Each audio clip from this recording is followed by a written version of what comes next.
యథావిధిగా సాయంత్రం 4 గంటలకు BYF ఉంటుంది. యువజనులు ఆసక్తితో పాల్గొనాలని మనవి చేస్తున్నాం. రాత్రి 8 గంటల నుంచి 9 గంటల వరకు వెంకటరెడ్డి బ్రాంచిలో చర్చిలో స్వార్థ పరిచర్య ఆరాధన జరుగుతుంది.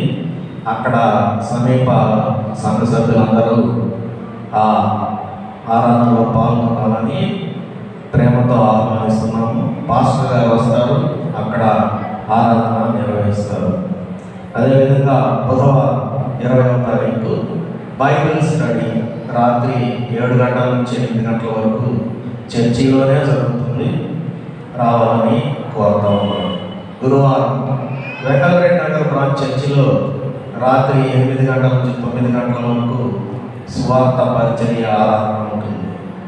శుక్రవారం స్త్రీల సమాజ కూడిక మధ్యాహ్నం 1 గంటల నుంచి 3:30 వరకు చర్చిలోనే జరుగుతుంది. కూడికని నిర్వహించేది వ్యాపారపు మరియమ్మ గారు, వైఫ్ ఆఫ్ కాటయ్య గారు.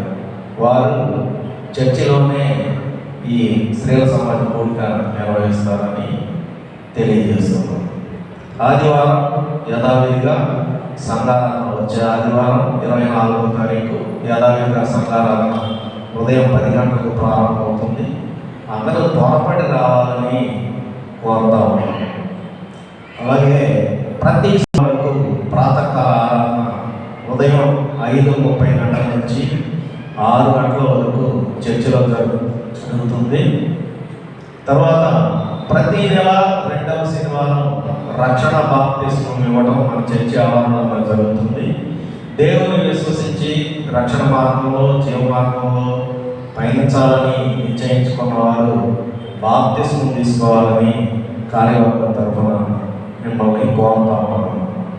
తర్వాత ఈ ఆరాధన అయిపోయిన అనంతరం మనకు ఫోటోగ్రాఫ్ మనం క్యాలెండర్ కోసం ఫోటోలు సేకరించడం జరుగుతూ ఉంది. ఇప్పటికే సండే స్కూల్ పిల్లలది ఫోటో తీయడం జరిగింది. అలాగే ఆరాధన అనంతరం కొద్దిసేపు కనుక ఉంటే సంఘ పెద్దలు, స్త్రీల సమాజం వారితో అందరితో గ్రూప్ ఫోటోస్ తీయడం జరుగుతుంది. అది మనం క్యాలెండర్లో ముద్రించుకోవడానికి మేము ఈ ప్రయత్నం చేస్తున్నాము. మీరందరూ సహకరించాలని కోరుతా ఉన్నాను. ఈ ప్రకటనలు ఇంతటితో ముగిస్తాం.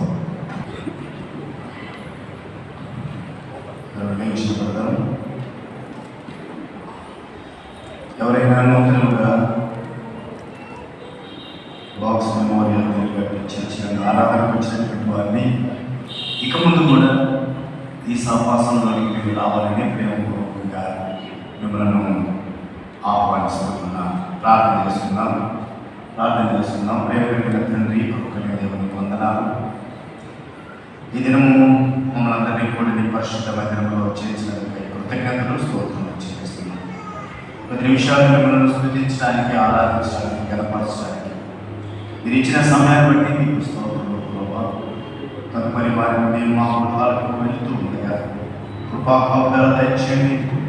అపవాది యొక్క తంత్రంలో మేము పడకుండా పరిశుద్ధాత్మ నడిపింపును, అభిషేకాన్ని మాకు ఇచ్చి మరలా మేము తిరిగి పరిశుద్ధ మందిరంలో నుంచి వరకు ప్రభావం శుద్ధులను జీవించడం చూపించినట్టు చేయమని ప్రార్థిస్తున్నాం. మనకు ఇచ్చిన ప్రతి హస్తాన్ని దీవించలే ఆయా రీతిగా మనకు ఇచ్చిన ప్రియ బిడ్డలను కూడా మీరు బలపరచండి. అలాగే కీర్తన ద్వారా స్తుతించినటువంటి బిడ్డలను తండ్రి ఈ ఆరాధనలో ఆయా రీతిగా మీ దాసులైనటువంటి నాకు సహకరించిన వారు, ప్రార్థించినటువంటి వారు, బయట చదివినటువంటి వారు, వాయిద్యం వాయించినటువంటి, కీర్తించినటువంటి వారు అందరినీ కూడా మీరు దీవించి ఆశీర్వదించి ఇప్పుడు భద్రపరచాలి. మనందరినీ చేతికి అప్పగిస్తున్నాం. యేసు నామమున ప్రార్థిస్తూ ఉన్నాము తండ్రి, ఆమేన్.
ఎందుకంటే వారు రక్షించిన కాలం మరి నామతలది.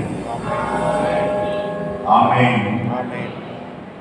మన పరమ తండ్రి అయినటువంటి దేవుని యొక్క ప్రేమ, కుమారుడు రక్షకుడైన యేసుక్రీస్తు ప్రభువారి కృప, పరిశుద్ధాత్మ దేవుని యొక్క నిత్య సహవాసం, సన్నిధి, కాపుదల ఆయన్ను ఆరాధించడానికి చేర్చిన బిడ్డల మీదను, సంఘస్థుల మీదను, సకల పరిశుద్ధుల మీదను ఇప్పుడు ఎల్లప్పుడూ సదాకాలం తోడైంది ఆశీర్వదించి తన కృపలో భద్రపరచును గాక. ఆమేన్. ఆశీర్వాదములు